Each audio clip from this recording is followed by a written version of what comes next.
Hi, thanks for joining me. Today, in this short series, I'm going to break down two transition options for moving in and out of poses that is commonly used in a vinyasa class, sometimes even called a vinyasa. And it's a transition from a high push-up down to a plank and through cobra or upward facing dog. I'm going to explain what all those names are and demystify it a little bit, and then show you some options for modifying that as you like.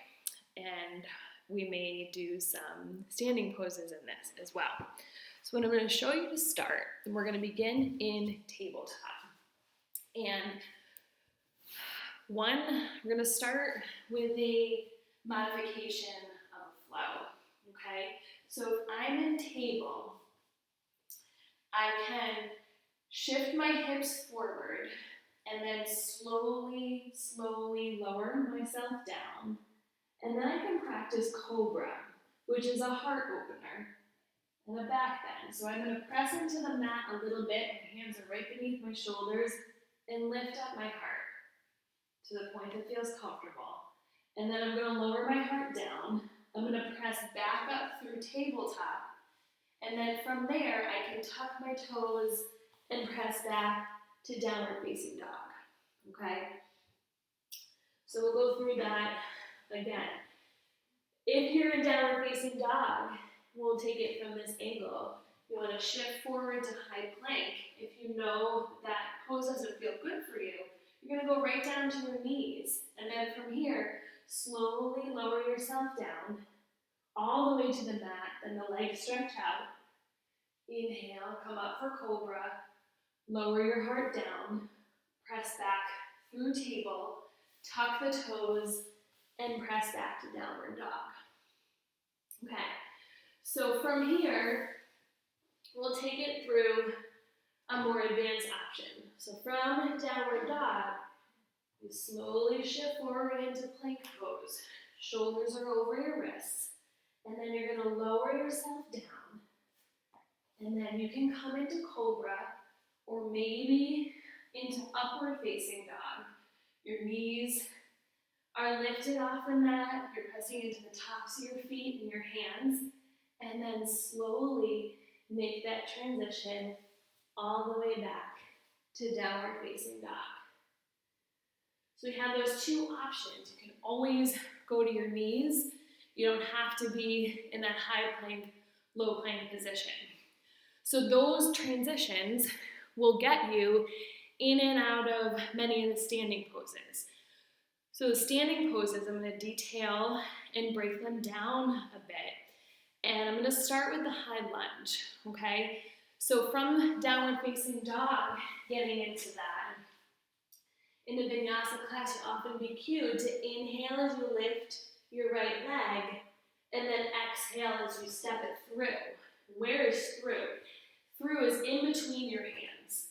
And if you're stepping your right foot forward, you're often stepping that right foot toward your right hand. So in this high lunge, I want to keep my feet facing in the same direction. So they're both facing forward on my mat, and then slow and controlled, I lift my arms up. So in this high lunge here, my arms are lifted, my shoulders are relaxed, and both feet are facing the same direction on my mat. And the back heel is lifted up. Now if I want to transition this into a warrior one, I'm going to just change that back foot. I'm going to bring my back foot to an angle, about a 45-degree angle, and I'm going to keep reaching my right knee forward. So the right knee will track and kind of hover right above that ankle. In warrior one, arms are lifted straight up toward the ceiling. I'm going to rotate my pinkies inward. So I'll show you from the front. Pinkies, a little technical difficulties here. Pinkies are rotated toward each other. to allow you to open up your collarbone, okay? So from here, we've got that warrior one, and then I can open up into warrior two here as well. And I notice the change mostly in my hips and in my arm position. So warrior one and high lunge, arms are up. Warrior two, on the right, my right arm is going to be in front. Whichever leg is in front for warrior two, you want that arm to also be reaching out in front. But you're not going to ignore the back arm. You're going to look back, check it out from time to time, and just level it out with your shoulder. We're going to try to soften and release the shoulders a little bit. And you're going to try to find your edge in this pose. What's your edge? Okay, so we don't want to go past the edge. We're not working towards pain. We're working towards building strength, breathing into what we feel, and trying to stay in the moment. Feel your strength in this pose. And we want to use that back leg too. So in warrior two, your legs and your foot positioning is important. That right knee is above your ankle and your left foot is at about a 45-degree angle at the back of your mat. And it's easy to collapse into that arch on the inside. But if you press into the outer edge, that heel and that outer edge of that foot and that pinky toe, it can help you engage your inner thigh muscles on that left leg and your glutes. So it kind of is a game changer for that warrior two. So we'll try those just for balance sake. You're in warrior two on the right. We're going to shift that warrior two over to the left side. So now you are bending your left knee. You're looking out over your left arm. And then you check in with the right, look back over it, check in with that right foot.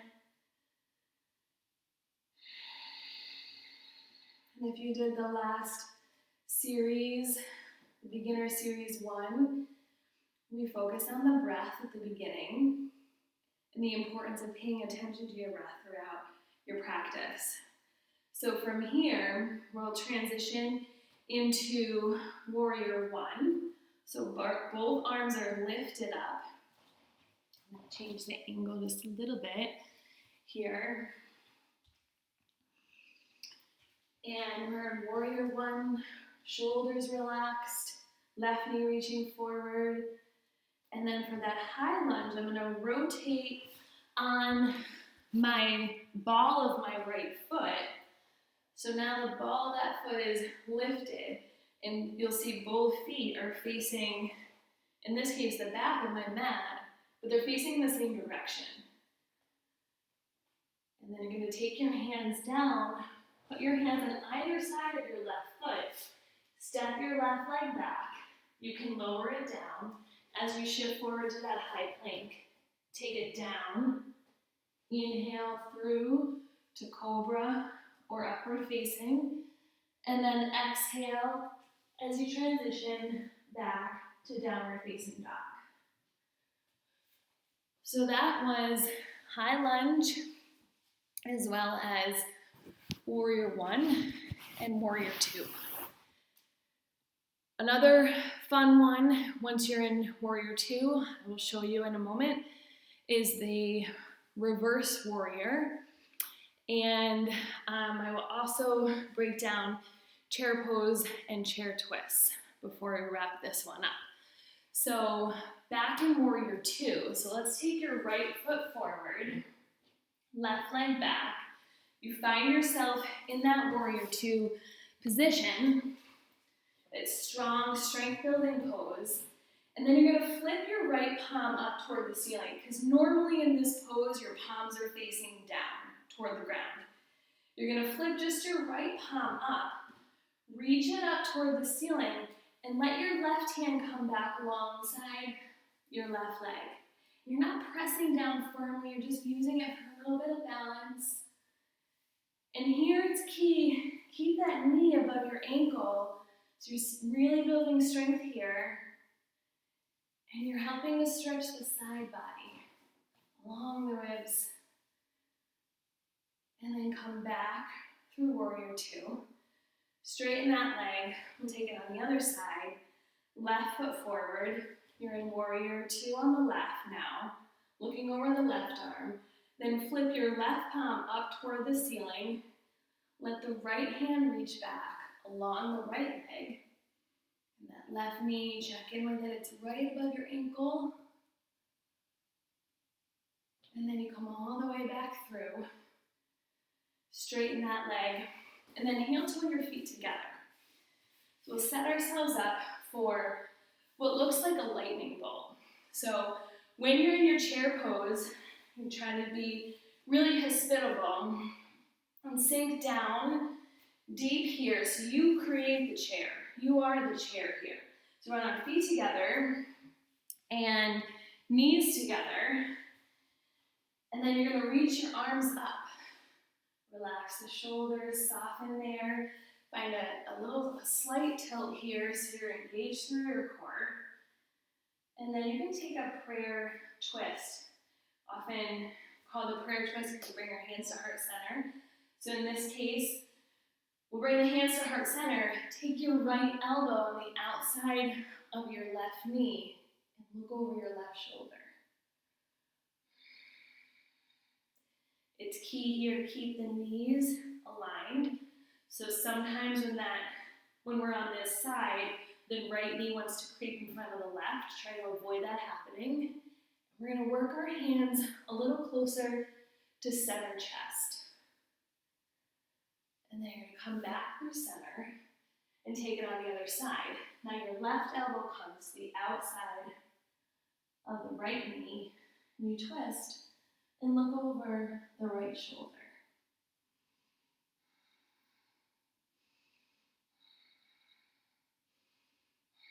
And then come back through center, back to chair pose, and then fold forward.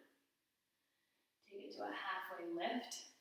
Then bring your hands to the mat. Step back to plank. Take it down through low plank. Inhale, lift your heart. And then exhale, come down to your knees. Sit all the way back on your heels and rest in child's pose. Child's pose, you might keep the knees together or maybe bring the knees to the width of your mat and rest your torso and your belly in between.